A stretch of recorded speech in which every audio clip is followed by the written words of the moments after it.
আয়াত ৮ তুম্মা লাতুসআলুন্না ইয়াওমাইযিন আনিন নাঈম।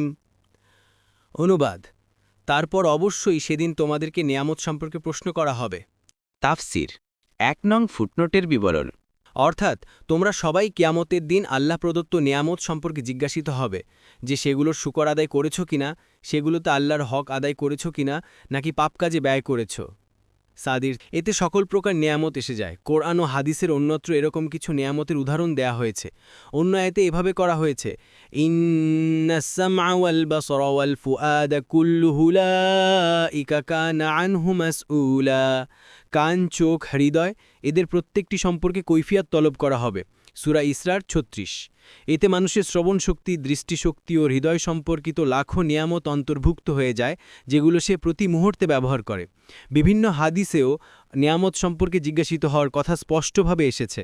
যেমন রাসূলুল্লাহ সাল্লাল্লাহু আলাইহি ওয়াসাল্লাম বলেন, দুটি নিয়ামত এমন আছে যাতে অধিকাংশ মানুষই ঠক খায়। তার একটি হলো স্বাস্থ্য, অপরটি হলো অবসর সময়। বুখারী ৬৪১২। অন্য বর্ণনায় এসেছে, একবার রাসূলুল্লাহ সাল্লাল্লাহু আলাইহি ওয়াসাল্লাম ক্ষুধায় কাতর হয়ে বের হলেন। পথে আবু বকর ও ওমরও বের হলেন। তিনি তাদেরকে জিজ্ঞেস করলেন, তোমরা কেন বের হয়েছ? তারা বলল, ক্ষুধা। রাসূলুল্লাহ সাল্লাল্লাহু আলাইহি ওয়াসাল্লাম বললেন, যার হাতে আমার নফস, তার শপথ, আমিও সে কারণেই বের হয়েছি। তারপর তিনি বললেন, চলো। তারা সবাই এক আনসারীর বাড়িতে আগমন করলেন। আনসারী লোকটির স্ত্রী রাসূলুল্লাহ সাল্লাল্লাহু আলাইহি ওয়াসাল্লাম ও তার সঙ্গীদ্বয়কে দেখে জার না পড়ে খুশি হয়ে শুভেচ্ছা ও স্বাগতম জানানোর মাধ্যমে আমন্ত্রণ জানালেন।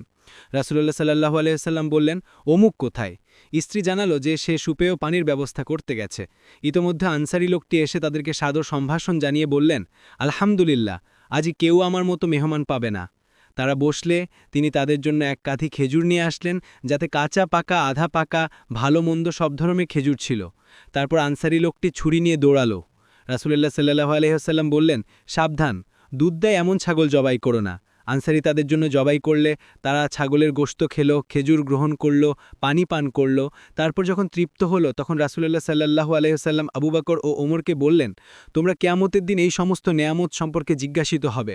তোমাদেরকে ক্ষুধা তোমাদের ঘর থেকে বের করল, তারপর তোমরা এমন নেয়ামত ভোগ করার পর ফিরে গেলে। মুসলিম ২০৩৮।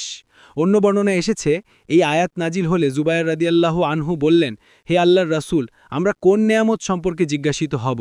এইটা তো শুধু আসওয়াদান বা দুই কালো জিনিস, খেজুর ও পানি। রাসূল বললেন, অবশ্যই তা সম্পর্কে জিজ্ঞাসিত হবে। অন্য বর্ণনায় এসেছে, রাসূলুল্লাহ সাল্লাল্লাহু আলাইহি ওয়াসাল্লাম বলেছেন, কিয়ামতের দিন প্রথম যে নেয়ামত সম্পর্কে জিজ্ঞাসা করা হবে তা হলো, আমি কি তোমাকে শারীরিকভাবে সুস্থ করিনি? আমি কি তোমাকে সুপেয় পানি পান করাইনি? তিরমিজি ৩৩৫৮। অন্য বর্ণনায় এসেছে, রাসূলুল্লাহ সাল্লাল্লাহু আলাইহি ওয়াসাল্লাম বলেন, আল্লাহ তাআলা কিয়ামতের দিন বলবেন, আদম সন্তান, তোমাকে ঘোড়া ও উটে বহন করিয়েছি, তোমাকে স্ত্রীর ব্যবস্থা করে দিয়েছি, তোমাকে ঘোরাফেরা করার ও নেতৃত্ব করার সুযোগ দিয়েছি, এগুলোর কৃতজ্ঞতা কোথায়? মুসলিম ২৯৬৮, মুসনাদে আহমদ ২৪৯২। এই হাদিসগুলো থেকে এই কথা স্পষ্ট হয়ে যায় যে জিজ্ঞাসাবাদ কেবল কাফেরদেরকে করা হবে না, সৎ মুমিনদেরকেও করা হবে। আর আল্লাহ মানুষকে যে নেয়ামতগুলো দান করেছেন সেগুলো সীমা সংখ্যাহীন, সেগুলো গণনা করা সম্ভব নয়। বরং এমন অনেক নেয়ামতও আছে যেগুলোর মানুষ কোনো খবরই রাখে না।